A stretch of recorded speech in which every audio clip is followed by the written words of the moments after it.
আপনাদেরকে প্রস্তুত করবার জন্য এসেছি, ঘুমন্ত মুসলিম যুবকদেরকে জাগিয়ে তুলবার জন্য এসেছি, মুসলমানদের ঘুমন্ত হৃদয়ের মধ্যে জাগরণের বারুদ জ্বালবার জন্য আমি এসেছি। আমি জাতিকে তেমন নসিহত করি না, নসিহত তো করা বুজুর্গদের কাজ। জাতিকে খুব উন্নত আমলের কথাও আমি বলি না, আমি নিজেরই আমল খুব ত্রুটিপূর্ণ। আমল তো করবেন ওই সমস্ত ওলামায়ে কেরাম যারা আমলের দিক থেকে অনেক অগ্রগামী। তবে আমি সারা বাংলায় শুধুমাত্র একটি কাজ করতে চাই, মুসলমানদের ঘুমন্ত ইমানটাকে একটু জাগিয়ে তুলতে চাই।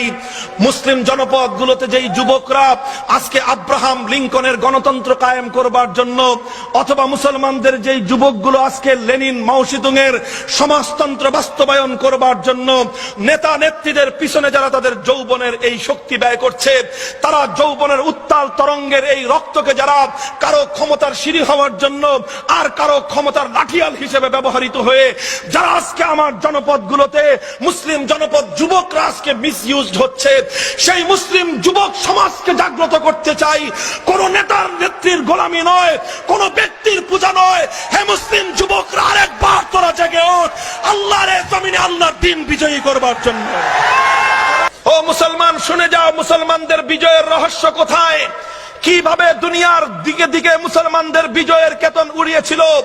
মুসলমানরা বিলাসিতা করে মুসলমানরা দুনিয়া জয় করে নাই, মুসলমানরা ভোগবাদিতার মাধ্যমে দুনিয়া জয় করে নাই, জনগণের সম্পদ লুণ্ঠন করে দুনিয়া বিজয় করে নাই, মুসলমানরা রাষ্ট্রের সম্পদ দুর্নীতি করে দুনিয়া জয় করে নাই। দুনিয়ার মুসলিম শাসকরা জনগণের অধিকার পায়ের নিচে পিষ্ট করে দুনিয়া জয় করে নাই, বরং দুনিয়ার মুসলিম শাসকরা পৃথিবীর প্রতিটি প্রান্তে প্রান্তে মানুষের অধিকার তার ঘরে নিয়ে পৌঁছে দিয়েছিল। এমন একটা ষড়যন্ত্র যেন মুসলমানদের সন্তানরা রাতের শেষ প্রহরে ঘুম থেকে জেগে উঠতে ভুলে যায়। মুসলমানদের ঘরগুলোতে স্টার জলসা আর সিনেমা, নাট্য নাটক আর সিনেমা এবং অশ্লীল নৃত্য গান বাজনা দিয়ে ভরে দেওয়া হয়েছে, যেন রাত গভীর পর্যন্ত মুসলমানরা তারা ওই সিনেমা নিয়ে, নাটক নিয়ে, টেলিভিশন